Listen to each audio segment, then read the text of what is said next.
Hello, I'm Natalie Kenway, editor of ESG Clarity, and welcome to The Green Dream, the video series where we interview key figures from the responsible investment industry.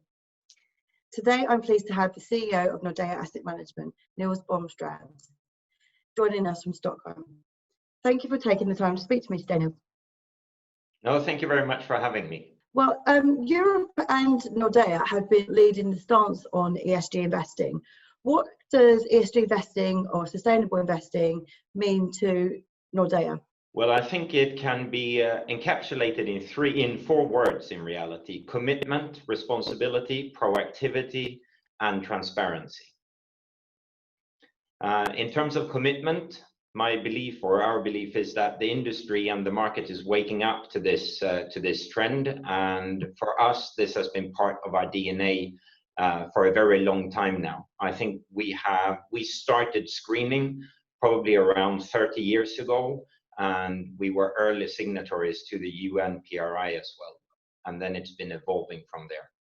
You've obviously been doing this for quite some time, but do you think there still needs to be something done about the education and clarity around sustainable investment practices and the different labels that are used? Will be a large need or a big need for education and clarity. I think steps are taken through the Commission's initiatives, but I think a lot is also up to us as industry participants. And this is something where we are clearly ready to take that responsibility, both in terms of educating and helping our clients understand what it is that we do, because sustainability and ESG is a complex topic.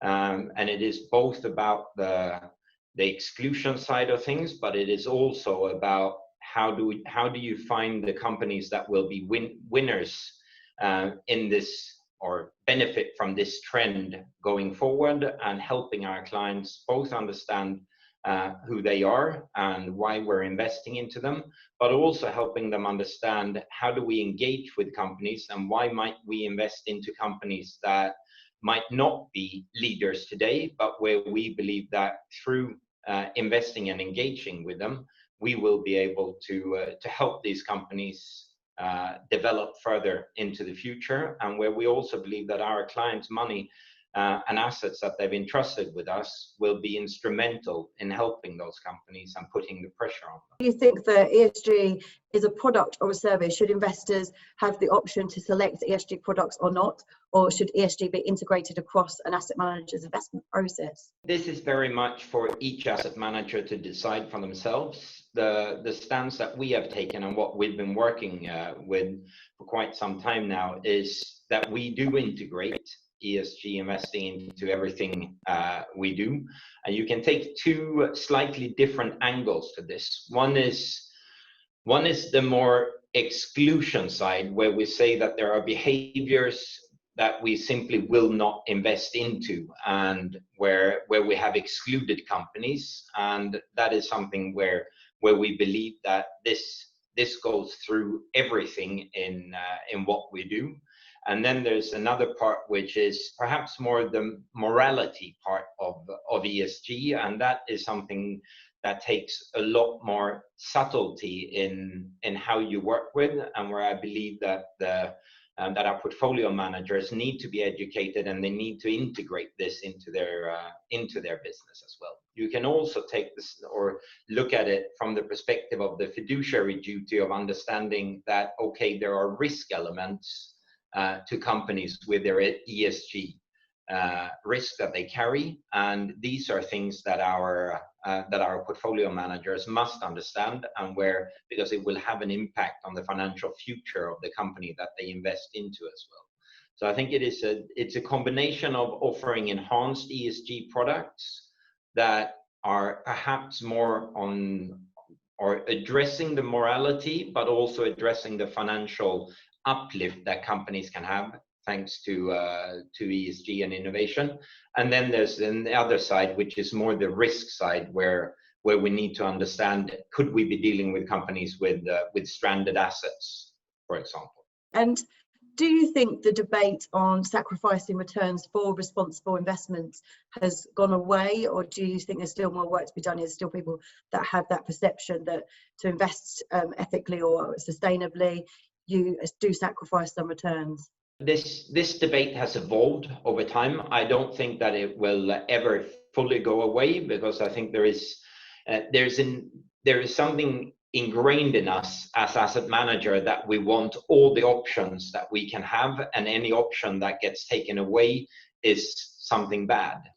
And that is what I think is driving this debate. From our perspective in Nordea Asset Management, the way we view it is that it is actually an opportunity, and it's an opportunity to find the winners of the future. Because I think what we have found now, and what I believe we will continue to see in the world, is that things are moving more rapidly, and questions surrounding sustainability and ESG will also move much more rapidly. And then it's about being able to identify who will the winners be and who will the losers be in the future. Because this will drive patterns, customer buying patterns, it will drive legislation. And therefore, my personal belief is therefore that sustainability and ESG is a necessity if you want to be a winner in the future of the asset management industry. So on that, and do you think that obviously we're going through a very difficult crisis around the world at the moment? Do you think the recovery from that will affect ESG investing, as in some of the recovery plans may adopt more green policies and therefore accelerate adoption? This was a concern that I had and that we had when we came into the crisis. Will the sustainability goals, will the ESG side now be forgotten, because now it's about livelihood and lives? And I think that's something we should not forget. That is the predominant question right now. It's about saving lives. Mm-hmm. But I also think that politicians, clients, and media have been very, very clear on that the recovery that we want to see is a green recovery.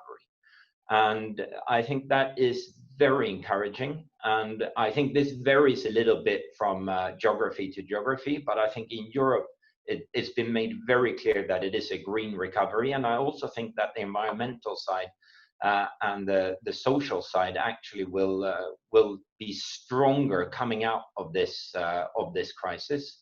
And then I think if we look at it more globally, perhaps we haven't seen the same resolve from the policymakers in the US when it comes to sustainability. But on the other hand, we've seen a very strong resolve from the corporates and the private actors in the market. So I think there it's a market phenomenon that gets driven. And I think in Europe you have the market, but you also have the policymakers driving towards the green recovery. So where would you say that you have made progress as a business from an ESG perspective, and how do you anticipate that evolving over the next few years as well? The exciting thing about ESG and sustainability is that it's ever changing, and I think we have evolved and made progress in all areas, and I'd be surprised if that is not something that will simply continue, because the trend itself evolves and our stance and the issues that we are facing are evolving as well. But if I were to give any concrete examples, I think one is active ownership.